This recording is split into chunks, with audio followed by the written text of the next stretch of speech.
स्वागत है आप सभी का मेरे इस छोटे से चैनल पर, जहां बात करते हैं ऐसी मूवीज की कहानी के बारे में जो हिंदी में उपलब्ध नहीं है। तो आज हम बात करने वाले हैं साल 2014 में आई एक drama mystery romance movie the secret life of single mother के बारे में, जिसकी कहानी आपको बेहद पसंद आएगी।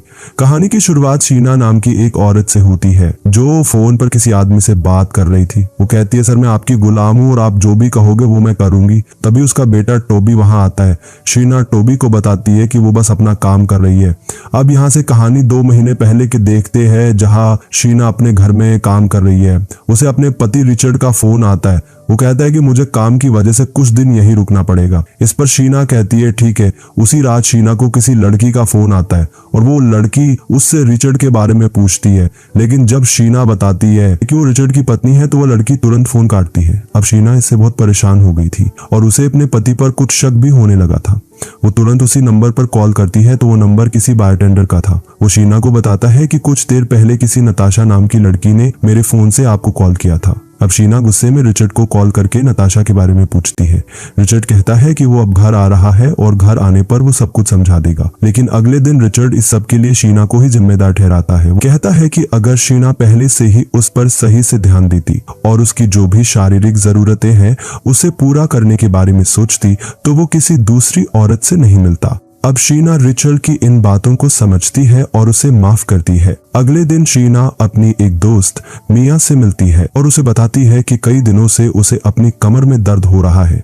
मिया उसे डॉक्टर रॉबर्ट का नंबर देते हुए कहती है कि एक बार इनसे जाकर मिलो। अगले दिन शीना रॉबर्ट के अस्पताल जाती है। वहां जांच करने के बाद रॉबर्ट उसे बताता है कि तुम्हारी मांसपेशियों में कोई समस्या नहीं है। वो पूछता है क्या उसके जीवन में कोई समस्या है। अब पहले तो शीना उसे कुछ नहीं बताती, मगर फिर भावुक होकर वो कहती है कि उसका पति उससे प्यार नहीं करता, उसका बाहर किसी दूसरी औरत के साथ चक्कर चल रहा है और ये सब वो तभी छोड़ेगा जब मैं उसकी घिनौनी बात के लिए राजी होंगी। दरअसल रिचर्ड को बड़े बड़े तरबूज बहुत पसंद थे और वो शीना से यही चाहता था कि शीना ऑपरेशन करके अपने अमरूद को तरबूज में बदले।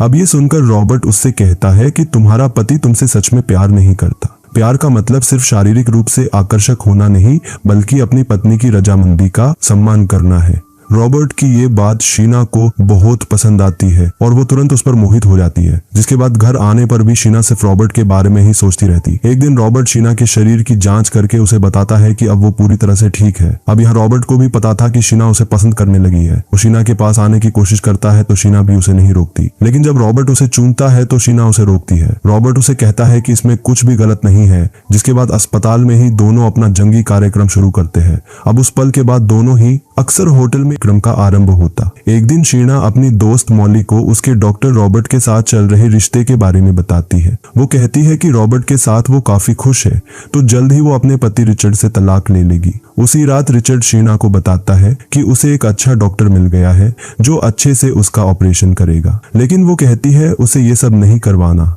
उसे जल्द से जल्द तलाक चाहिए। तलाक की बात सुनकर रिचर्ड गुस्से में शीना को बेडरूम से बाहर निकालता है। अब इस बात को लेकर शीना पूरी रात रोती रही। अगले दिन वो मॉली को बताती है कि उसने रिचर्ड को तलाक लेने के बारे में बता दिया। इस पर मॉली पूछती है कि वो बच्चों का क्या करेगी, जिस पर शीना कहती है कि बस एक बार उनका तलाक हो जाए, जिसके बाद वो बच्चों की कस्टडी भी ले लेगी। मॉली उसे समझाती है कि उसे अपने बच्चों को भी इस बारे में बताना चाहिए। अब घर आकर शीना अपने बच्चों से कहती है कि वो और उनके पिता तलाक लेकर अलग होने वाले हैं। ये सुनकर टोबी परेशान होकर चला जाता है, लेकिन उसकी बेटी टीना इसका समर्थन करते हुए उसे गले लगाती है। अगले दिन शीना अपनी एक और दोस्त मिरांडा से मिलती है और कुछ बातचीत के बाद वो उसे रॉबर्ट के बारे में भी बताती है, लेकिन मिरांडा उसे बताती है कि रॉबर्ट का तो किसी दूसरी लड़की के साथ चक्कर चल रहा है, यहाँ तक कि वो उसके बच्चे की माँ बनने वाली है। अब ये सुनकर शीना सीधे रॉबर्ट के पास जाती है। वो पूछती है तो रॉबर्ट उसे बताता है कि हाँ ये सच है, मैं ये सब तुम्हें बताने ही वाला था। अब बेचारी शीना को कुछ समझ में नहीं आता। एक तरफ उसने अपने पति से तलाक लेने की बात की और यहाँ रॉबर्ट ने उसका दिल तोड़ दिया के बारे में बताती है। शीना घर जाते ही तुरंत उस वेबसाइट पर अपना अकाउंट बनाती है और पहले ही दिन उसे कई लड़कों और आदमियों के मैसेजेस आते हैं। वो एक लड़के को चुनकर उसके साथ डेट पर जाने का फैसला करती है, लेकिन काफी देर तक इंतजार करने पर भी वो लड़का उससे मिलने नहीं आता। इससे उदास होकर वो घर आकर देखती है तो उसे डॉम नाम के एक आदमी का मैसेज आया था। उसमें लिखा था कि कोई भी लड़की खुद को आत्मविश्वासी महसूस कराना चाहती है और अगर वो शारीरिक रूप से खुद को मेरे हवाले करने के लिए कि वो उसे शारीरिक और मानसिक रूप से मजबूत बनाएगा, मगर इसके लिए उसे उसकी हर एक बात माननी होगी। लेकिन इस प्रक्रिया से पहले उसे उसके साथ संबंध बनाना होगा, क्योंकि उसे पता होना चाहिए कि कौन सी चीज पर उसे काम करना है। साथ ही वो ये भी बताता है कि अगर शीना चाहे तो वो किसी और के साथ भी ये कर सकती है, लेकिन उसे ये सब उसके सामने करना होगा। अब शीना डॉम की इन बातों को समझ नहीं पाती, लेकिन उसे उसकी ये बातें काफी दिलचस्प लगी। एक दिन वो अपने बच्चों को रिचर्ड के पास छोड़कर डॉम को कॉल करती है। डॉम शीना से उसके बारे में कुछ दिलचस्प बातें बताने को कहता है। वो बिल्कुल वैसा ही करती है, जिसके बाद वो शीना को खिड़की के पास जाकर अपने कपड़े उतारने को कहता है। शीना इसके लिए राजी नहीं होती तो डॉम उसे बताता है कि हर औरत को हक है कि वो जिससे चाहे उसके साथ रह सकती है और अपनी मर्जी से वो उसके साथ रिश्ता भी बना सकती है। इसके लिए उसे किसी और से पूछने की जरूरत नहीं है। इतना सब सुनने के बाद शीना डॉम के कहे अनुसार सब कुछ करती है। अगले दिन वो जॉन नाम के लड़के के साथ डेट पर जाती है और ऐसा करने के लिए डॉम ने ही उससे कहा था, लेकिन तभी रिचर्ड वहां आ जाता है।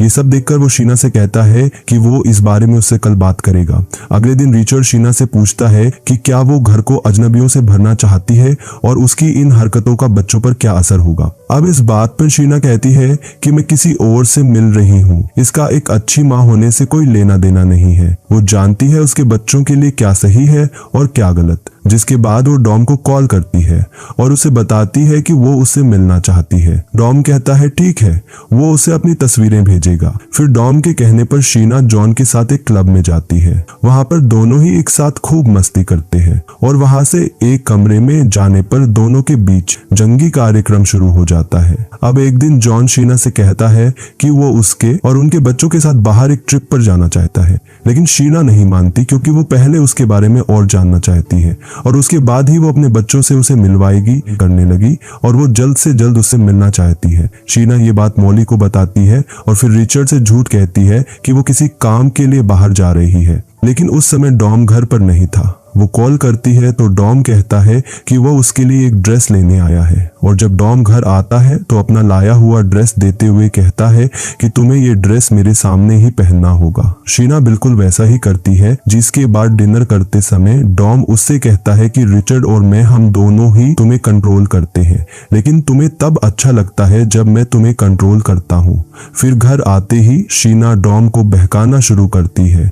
अब डॉम इस सब में मजबूत खिलाड़ी था तो दोनों के बीच एक जोरदार जंगी कार्यक्रम शुरू हो जाता है। इसके कुछ ही देर बाद जब शीना डॉम को अपने बिजनेस के आइडिया के बारे में बताती है तो डॉम उसे इसके लिए सलाह देता है। अब शीना एकदम मजबूत और आत्मविश्वासी हो गई थी। डॉम उससे कहता है कि तुम्हें जो सीखना था वो सीख लिया है, अब से तुम्हें अपनी मर्जी के बिना किसी की कोई भी बात मानने की कोई जरूरत नहीं है, तुम खुद अपने फैसले ले सकती हो। जिसके बाद शीना अपना बिजनेस शुरू करती है और कुछ ही दिनों में उसका ये बिजनेस अच्छा चलने लगा। फिर कुछ ही दिनों बाद शीना के घर क्रिसमस पार्टी थी जहां उसके बच्चे और रिचर्ड भी आता है। वो शीना से माफी मांगता है और शीना भी बड़े दिल से उसे माफ कर देती है। इसके अगले ही दिन टीना की जन्मदिन की पार्टी थी जहां शीना रिचर्ड को उसकी प्रेमिका के साथ आमंत्रित करती है ताकि वो भी बच्चों से मिल सके और ये वही दिन है जहां से कहानी की शुरुआत हुई थी। पार्टी के बाद रिचर्ड बच्चों को अपने साथ घर ले जाता है और उनके जाते ही शीना किसी आदमी से फोन पर बातें करना शुरू करती है। अब यहाँ पर ये बात समझ में आती है कि शीना अभी भी हर किसी नए आदमी से मिलकर उनके साथ जंगी कार्यक्रम मनाती है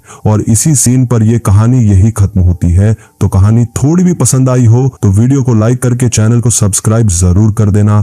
कहानी में अंत तक बने रहने के लिए आपका धन्यवाद।